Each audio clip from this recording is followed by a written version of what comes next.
Imagina entrar al gimnasio sin haber comido absolutamente nada. Sin desayuno, sin batido, preentreno, sin barra de proteína en el camino. Solo tú, tu cuerpo y el estómago vacío. Para la mayoría de las personas esa idea provoca un rechazo inmediato. Se siente mal, inseguro, casi irresponsable.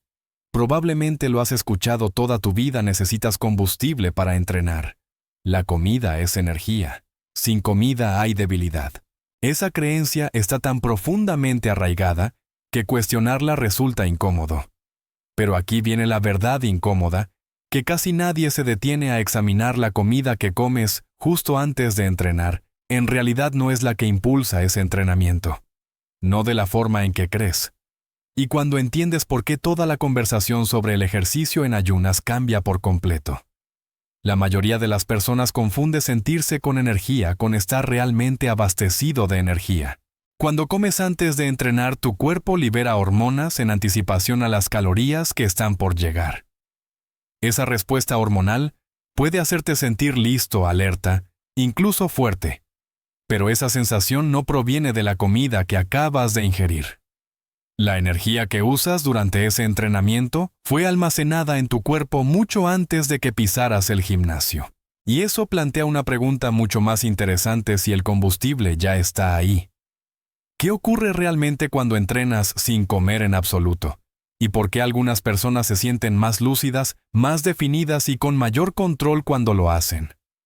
Para entender por qué entrenar sin comer no te drena automáticamente. Primero tienes que comprender cómo produce energía realmente tu cuerpo. Tu cuerpo almacena combustible en dos formas principales, y funcionan de manera muy diferente. La primera es el glucógeno.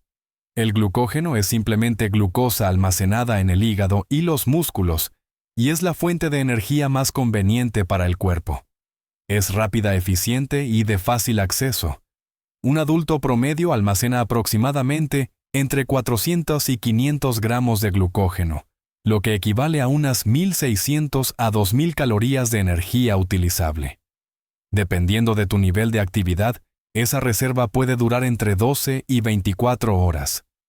La segunda fuente de energía es la grasa corporal. Y aquí es donde la perspectiva importa. Incluso una persona relativamente delgada lleva decenas de miles de calorías almacenadas en forma de grasa. Eso no es combustible de emergencia, es una reserva energética enorme. Aquí está el punto clave que la mayoría pasa por alto. Tu cuerpo siempre elige primero el combustible más fácil. Mientras haya glucógeno disponible, tu metabolismo seguirá recurriendo a él en lugar de utilizar grasa. No porque la grasa sea mala, sino porque el glucógeno es más conveniente. Cuando la comida entra constantemente, tu cuerpo nunca tiene una razón para practicar la quema eficiente de grasa. Con el tiempo, esa flexibilidad se debilita y es ahí cuando las personas empiezan a sentirse dependientes de comer antes de cada entrenamiento, aun cuando el combustible que necesitan ya está almacenado. Aquí es donde la historia que a la mayoría le han contado se desmorona silenciosamente. La comida que comes antes de entrenar no pasa directamente a tus músculos para convertirse de inmediato en energía. Así no funciona la digestión humana. Cuando comes una comida, puede permanecer en el estómago entre 2 y 5 horas antes de descomponerse lo suficiente como para pasar al intestino delgado. A partir de ahí, los nutrientes se absorben lentamente durante las siguientes 4 a 12 horas. En otras palabras, las calorías de tu comida preentreno no están disponibles durante ese entrenamiento. Se están procesando para su uso posterior. Entonces, ¿por qué la gente se siente con más energía después de comer? Porque el cerebro anticipa combustible. Hormonas como la insulina y la dopamina se ajustan ante la expectativa de calorías entrantes, y eso crea una sensación de preparación tanto psicológica como fisiológica. Se siente real, pero no es lo mismo que energía utilizable. La energía que impulsa tu entrenamiento proviene del glucógeno almacenado y de la grasa corporal, no de la comida que acabas de comer. Una vez que ves claramente esa distinción, surge otra pregunta. Si la comida reciente no es necesaria para obtener energía en ese momento, ¿qué cambia cuando el glucógeno empieza a escasear? Cuando no has comido durante 12 a 16 horas, las reservas de glucógeno comienzan a reducirse. No desaparecen por completo, pero ya no son abundantes. Y cuando el glucógeno se vuelve escaso, tu cuerpo no entra en pánico. Se adapta. Cambia de fuente de energía. Este es el momento en que el ejercicio en ayunas cambia las reglas. Con menos glucosa disponible, el metabolismo se ve obligado a recurrir a la grasa como fuente de energía. Las células grasas comienzan a liberar ácidos grasos al torrente sanguíneo. Y el hígado convierte parte de esa grasa en cetonas, un combustible alternativo que los músculos y el cerebro pueden utilizar de manera eficiente. Este cambio no es extremo ni antinatural. Es una respuesta biológica normal, en la que los seres humanos confiaron para sobrevivir mucho antes de tener acceso constante a la comida. La capacidad de pasar con fluidez de quemar glucosa a quemar grasa se conoce como flexibilidad metabólica. Un metabolismo saludable no está atado a una sola fuente de energía. Se adapta según la disponibilidad. Pero cuando comes con frecuencia a lo largo del día, especialmente carbohidratos refinados, tu cuerpo rara vez necesita practicar ese cambio. Con el tiempo se vuelve menos eficiente para quemar grasa, no porque algo esté roto, sino porque nunca se le exige hacerlo. El ejercicio en ayunas reintroduce esa exigencia. Entrena a tu cuerpo para acceder a la energía almacenada sin estrés ni urgencia. Y una vez que ese interruptor vuelve a funcionar, se desencadena una cascada de cambios internos que la mayoría de las personas nunca experimenta cuando siempre entrena después de comer. Cuando tu cuerpo deja de estar inundado por glucosa entrante, se forma un entorno interno muy diferente. Los niveles de insulina descienden, y eso importa más de lo que la mayoría imagina. La insulina no es una hormona que queme grasa, es una hormona de almacenamiento. Cuando la insulina está elevada, la grasa queda efectivamente atrapada dentro de las células adiposas. Cuando la insulina es baja, ese candado se abre, y la grasa se vuelve accesible. Durante el ejercicio en ayunas, no entra nueva glucosa al torrente sanguíneo, por lo que la insulina se mantiene suprimida. Eso por sí solo permite que se libere y se utilice una cantidad significativamente mayor de grasa como energía. Múltiples estudios han demostrado que el ejercicio aeróbico realizado en estado de ayuno puede aumentar la oxidación de grasa entre un 20 y un 30%, en comparación con el mismo entrenamiento hecho después de comer. Eso no es motivación, es fisiología. Al mismo tiempo, otra hormona poderosa se eleva de forma marcada: la hormona del crecimiento. La hormona del crecimiento cumple dos funciones críticas. Envía señales a las células grasas para que liberen energía almacenada y ayuda a proteger el tejido muscular de ser degradado. El ayuno por sí solo aumenta la hormona del crecimiento. El ejercicio por sí solo aumenta la hormona del crecimiento. Cuando combinas ambos, el efecto se amplifica. En algunos estudios, los niveles de hormona del crecimiento aumentan varias veces por encima del nivel basal durante condiciones de ayuno y ejercicio. Esta es una de las principales razones por las que muchas personas se sorprenden al descubrir que no pierden músculo cuando entrenan en ayunas. De hecho, muchas mantienen o incluso mejoran el tono muscular mientras reducen grasa. Tu cuerpo está priorizando la supervivencia. El músculo es un tejido valioso. Te permite moverte, trabajar y encontrar alimento. Cuando la energía es escasa, tu biología no se apresura a destruirlo. En lugar de eso, las hormonas cambian para preservar el músculo mientras extraen combustible de la grasa. Esto no es un atajo ni un truco. Es un sistema incorporado. Y cuando entiendes que estos procesos ocurren de manera conjunta, la pérdida de grasa deja de sentirse como una lucha y empieza a sentirse como una cooperación con tu propia fisiología. Mientras estos cambios hormonales tienen lugar, otro cambio importante ocurre silenciosamente. En segundo plano, mejora tu sensibilidad a la insulina. La sensibilidad a la insulina describe simplemente qué tan eficientemente tus células responden a la insulina. Cuando la sensibilidad es alta, tu cuerpo necesita muy poca insulina para mover la glucosa hacia los músculos donde puede ser utilizada o almacenada. Cuando la sensibilidad es baja, tu cuerpo tiene que liberar cada vez más insulina para lograr el mismo efecto. Con el tiempo, ese patrón contribuye a caídas de energía, aumento de grasa y disfunción metabólica. El ejercicio en ayunas interrumpe ese ciclo. Cuando entrenas sin comer, la insulina ya está baja. Tus músculos aún necesitan combustible, así que se vuelven más eficientes para extraer glucosa del torrente sanguíneo, con una participación mínima de insulina. Tu cuerpo aprende a nacer más con menos, y esa mejora no desaparece cuando termina el entrenamiento. Puede durar horas después y acumularse con el tiempo. La claridad mental a menudo también mejora, y esto no es un placebo. Durante el ayuno, el hígado produce cetonas a partir de la grasa.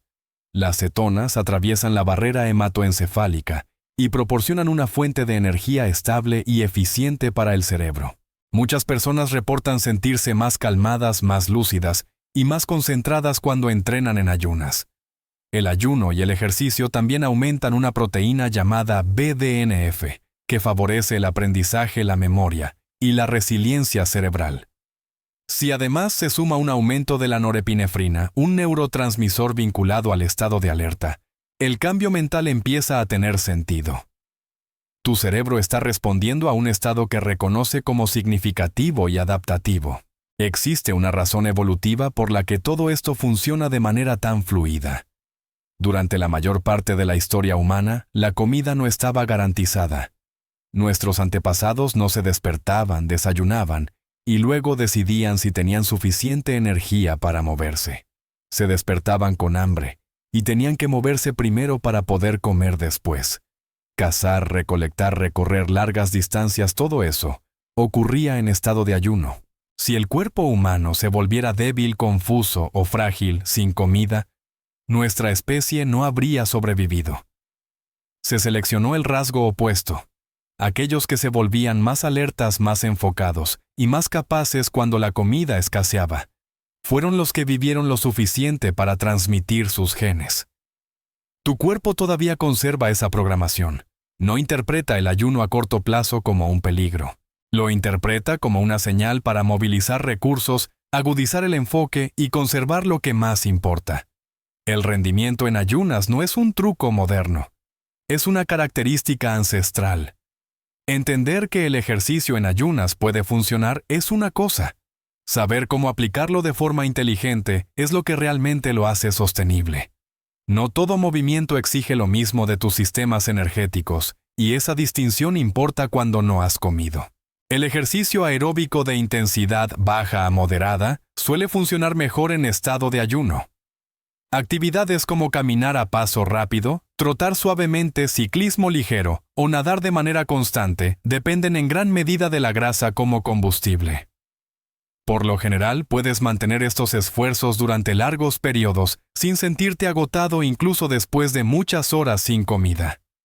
Aquí es donde la mayoría de las personas debería empezar. Permite que el cuerpo se adapte sin estrés y construye confianza en lugar de miedo. El ejercicio de alta intensidad es diferente. Los sprints, el height, saltar la cuerda al máximo esfuerzo o cualquier actividad que te deje sin aliento, dependen mucho más del glucógeno.